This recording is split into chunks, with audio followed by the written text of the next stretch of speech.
I've got ringworm. Gross. I've got a few ideas on how this may have happened. One of them being, I brought it from the gym. I go to a martial arts gym where we practice jujitsu and Muay Thai, boxing, wrestling. Mostly actually all of them are known for spreading ringworm and athlete's foot. That's just something that happens at martial arts gyms. There's a lot of sweat, and this fungus likes to live in the sweat, I guess. It's not a problem if you wash off fairly quickly, but if you leave sweaty clothes on, then if you've come in contact with this fungus, there's a pretty high chance that you're going to develop an infection. If you take your clothes off, you change, you shower, you don't leave that sweat on you, you're pretty safe. But I must have brought it home, and while I was planking, I must have gotten it on my arm. If you've been here for a while, you may have heard me refer to my planker's problem. This is something I developed once I started living in plank purgatory. On my elbows, I have two rough, dry patches of skin. Now, this is because there's a point on my body, right about next to my elbows, which is always in contact with the floor when I'm planking, and I'm constantly applying pressure to this point in my body because that's how I'm supporting my body. And so the skin has become hard and tough and sometimes cracks, and for a while I had two open wounds just because it would always crack, and I'd go to the gym and I'd elbow my heavy bag and I'd crack my freaking elbows open, and it was great, right? Probably doesn't sound great, but what are you gonna do? I dealt with it. I just worked through it. And since then, those two open wounds have pretty much healed up. However, now, I noticed this yesterday, I've got ringworm right where one of those wounds used to be. So maybe it came in through the wound, maybe it's just a coincidence it's on the same spot. I mean, it can't really be a coincidence because this is the point of my arm that's touching the floor, so it only makes sense that if I'm gonna get an infection, it would happen there. Also, I was sick last week and I was wearing a lot of long sleeve clothing, and there were certain days where I may have done my planks and then I don't shower. I don't go and shower, and I probably broke a little sweat. Honestly, doing those 3-minute planks, I probably broke a sweat and just left that on, or changed but didn't shower. So I had that sweat residue on my skin, and now I got ringworm. So whatever happened, it's my bad. That is entirely my fault. Now I gotta deal with it. Hopefully it passes pretty quickly. Now that I'm aware of it, there's only one thing to do. Keep it dry, keep it clean and sanitized, and don't spread it. So that's the plan. It's kind of gross. If you've never had ringworm, you don't want to try it.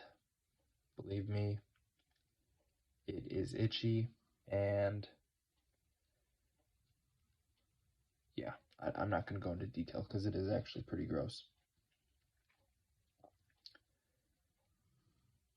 it came from my own mistakes, my own bad habits.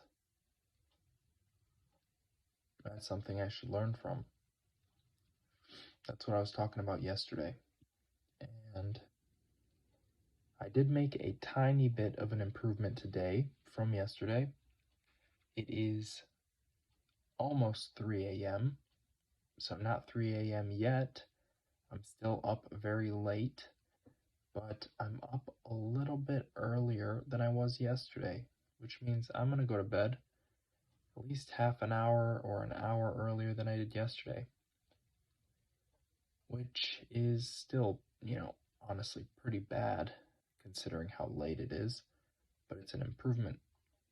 And I'll say it right now, tomorrow I will get to bed even earlier. I'll get my exercises done earlier, and I will get to bed earlier. And I'm looking forward to that. I could really use a solid night's sleep.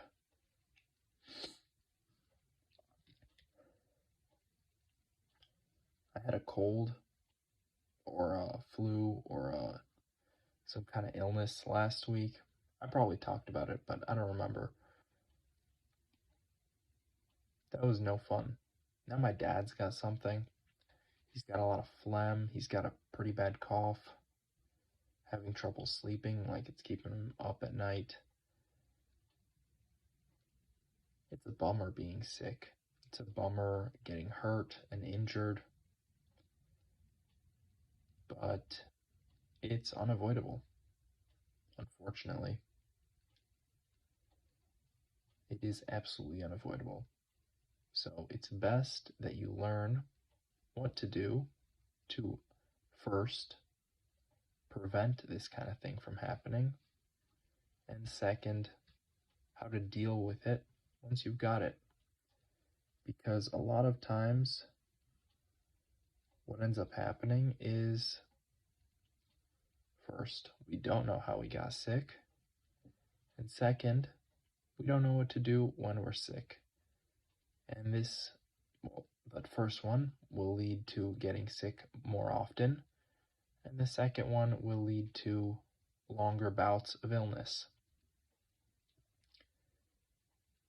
If you know how you got sick, you can avoid it in the future. One thing that's happened to me a few times this past year is I just catch a cold. I just destroy my immune system for no reason. I go outside, break a sweat, sweaty. If you're wet, that water will sap your body heat and freeze you from the outside in. And that will really hurt your immune system. And that will allow for some other invader, some other pathogen or something to get inside and potentially make you ill. And that happened to me quite a few times last year. So hopefully I've learned my lesson. Dress warm. Cover your neck when it's cold. Don't stay outside when you're all sweaty. In fact, if you break a sweat, change of clothes. Absolutely. Right away. Change your clothes because you're at risk.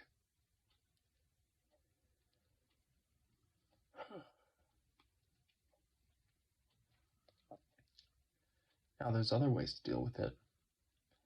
Breathing. Breathing is incredibly important. Having that internal fire. Keeping warm. But it's got to be active breathing. Passive breathing doesn't do the job. You've got to be breathing with intent. And if you could do that, you can also avoid getting sick with this method. Now, this one takes a lot of practice. I'm still not there. But there are guys like Wim Hof who apparently he hasn't been sick in like 40 years. He goes out in the snow and the ice like with some freaking boxer briefs on and some slippers. He's totally fine.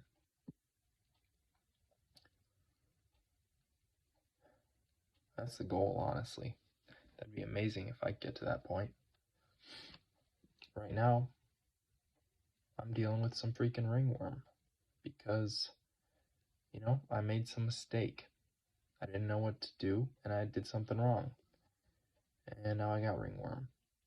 And before that, I got a cold because I made some mistake and I got a cold.